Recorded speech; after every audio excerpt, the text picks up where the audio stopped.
Jagan CM అయ్యి 5 ఏళ్లు అవుతున్నా రాష్ట్రంలో ఒక్క అభివృద్ధి కూడా చేయకుండా రాష్ట్రాన్ని పూర్తిగా నాశనం చేశారని పీసీసీ అధ్యక్షురాలు వైఎస్ షర్మిల ధ్వజమెత్తారు. ఎన్టీఆర్ జిల్లా తిరువూరులో ఎన్నికల ప్రచారం నిర్వహించిన షర్మిల జగన్ సర్కారుపై తీవ్ర విమర్శలు చేశారు. మన బిడ్డల భవిష్యత్తుపై జగన్కు ఎలాంటి ఆలోచన లేదన్నారు. ఇప్పుడు మేమంతా సిద్ధమంటూ ప్రజల వద్దకు వస్తున్నారెందుకని నిలదీశారు. జగన్మోహన్ రెడ్డి గారు ఇదే తిరువూరుకు వచ్చారట కదా, 5 ఏళ్ల క్రితం చెప్పారట కదా, మీకు 300 చెరువులున్నాయి, నాగార్జున సాగర్ లెఫ్ట్ బ్యాంక్ నుంచి మీకు నీళ్లు తెచ్చి ఆ చెరువులన్నీ నింపుతా, ఆఖరి ఆయకట్టు వరకు నీళ్లు ఇస్తానని చెప్పాడంట కదా జగన్మోహన్ రెడ్డి గారు. ఇచ్చారన్నా? మీది ఫ్లోరైడ్ ప్రాంతం అట కదా, కిడ్నీలు కూడా చెడిపోతున్నాయట. డ్రింకింగ్ వాటర్ కోసం ఒక సపరేట్ డ్యామే కడతానన్నాడు అంట కదా జగన్మోహన్ రెడ్డి గారు. కట్టారన్నా? ఐఐటి పాలిటెక్నిక్ అన్నారట, పెట్టారా? మరి దేనికన్నా జై జగను. 5 సంవత్సరాలు జగన్మోహన్ రెడ్డి గారికి అధికారం ఇచ్చారు, 10 సంవత్సరాలు ఇదే ఎమ్మెల్యేకి అధికారం ఇచ్చారు. ఎమ్మెల్యే ఒక్కసారైనా మాకిన్ని హామీలు ఇచ్చారు, ఈ హామీలు ఎందుకు నెరవేర్చలేరు అని మీ ఎమ్మెల్యే ఒక్కసారైనా మీకోసం ఉద్యమాలు చేశాడా? మరి ఎందుకు వేయాలన్నా వీళ్ళకు ఓట్లు? మీరిచ్చిన అధికారంతో ఏం చేస్తున్నారు? నియోజకవర్గంలో ఇసుకంతా దోచేశారట కదా మీ ఎమ్మెల్యే, మరి ఎందుకు వేయాలన్నా వీళ్ళకి అధికారము? ఆలోచన చేయండి. ఇలాగే మైకు పట్టుకొని జగన్మోహన్ రెడ్డి గారు 5 సంవత్సరాల క్రితం ఏం చెప్పాడు?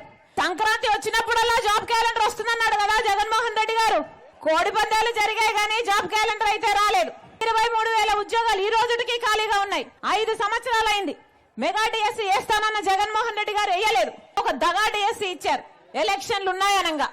5 సంవత్సరాలు ఏం చేశారన్నా? ఎందుకు ఇవ్వలేదు ఉద్యోగాలు? 5 సంవత్సరాలు గుడ్డి గుర్రాలకు పళ్ళు తోమారా? గాడిదలు కాసారా? ఏం చేసినట్టు? ప్రజా దర్బార్లో రాజశేఖర రెడ్డి గారు రోజుకు ఎంతమందిని కలిసేవాడు? 1000 మందిని కలిసేవాడు. మరి ఇప్పుడు జగన్మోహన్ రెడ్డి గారు ఆయన ఆశయాలను నిలబెడతానని చెప్తున్నవాడు, కనీసం ఆయన మంత్రులకి ఎమ్మెల్యేలకి అపాయింట్మెంట్ లేదు. ఇంకా మీకు దిక్కెక్కడ ఉంటుంది? 5 సంవత్సరాలు ఎప్పుడైనా కనిపించారా? ఎప్పుడూ రాలేదు. ఇప్పుడు ఎలక్షన్లు వచ్చాయి కాబట్టి సిద్ధమని ఇప్పుడు బయలుదేరుతున్నారు. దేనికి సిద్ధమన్నా? మళ్ళీ 8 లక్షల కోట్ల అప్పు చేయడానికి సిద్ధమా? మన పోలవరము, మన రాజధాని, మన బిడ్డల ప్రయోజనాలను తాకట్టు పెట్టడానికి సిద్ధమా? మళ్ళీ 20 లక్షల ఇల్లులు కడతానని చెప్పి మోసం చేయడానికి సిద్ధమా? మళ్ళీ పూర్తి మద్యపాన నిషేధం చేస్తామని చెప్పి మళ్ళీ మోసం చేయడానికి సిద్ధమా? సర్కారే మద్యం అమ్ముతుంది. స్పెషల్ స్టేటస్ అట, డిఎస్సీ అట, క్యాపిటల్ అట, వీళ్ళు అమ్మిందే కొనాలట. ఇక్కడ నాసి రకం మందు, 25% మంది ప్రజలు ఈ నాసి రకం మందు తాగి కిడ్నీలు, లివర్లు చెడిపోయి చచ్చిపోతున్నారు. ఏం జరుగుతుంది మన రాష్ట్రంలో?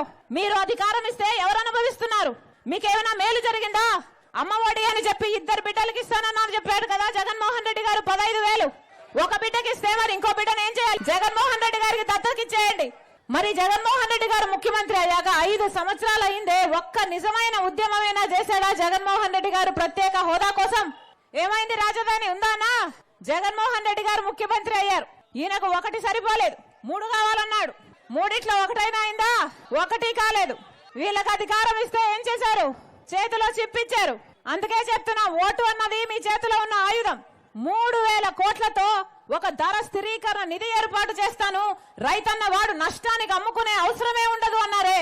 1 సంవత్సరమైనా 3,000 కోట్లు రైతులకు పక్కన పెట్టారా అన్న జగన్మోహన్ రెడ్డి గారు? కనీసం పంట నష్టపోతే పంట నష్టపరిహారం ఉందా? రైతుకు నెత్తిన పెట్టుకొని చూసుకున్నాడు రాజశేఖర రెడ్డి గారు. వీళ్ళ రాజశేఖర రెడ్డి గారి ఆశయాలను నిలబెట్టేది? ఈ ఓటుతో నాకేం ప్రయోజనం, నా బిడ్డలకేం ప్రయోజనం అని ఒక్కసారి ఆలోచన చేయండి. మీరు ఆశీర్వదించండి, కాంగ్రెస్ పార్టీని అధికారంలోకి తీసుకురండి.